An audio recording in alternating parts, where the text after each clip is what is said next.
Akin na lisensya mo. Pasensya ka na, boss. Sorry. Akin na lisensya mo. Muntik mo na ako Ay mabangga talaga doon, boss, no? parang hindi O, naman. namumula pa mata mo. O, ano, naka-drugs ka ba? Namumulang mata mo. Hindi ako naka-drugs, boss. Nurse po ako, boss. Nurse po ako. Kasi yung pasyente ko, yung toxic, yung baliw. Yun nga, hinihiyan ako sa mata. Napunan ako ng hinihi.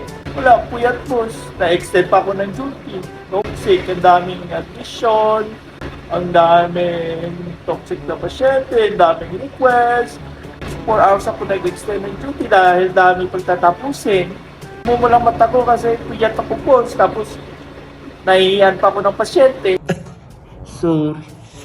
Sorry, nurse ka pala. I'm sorry talaga, boss. Ako na may kasalanan.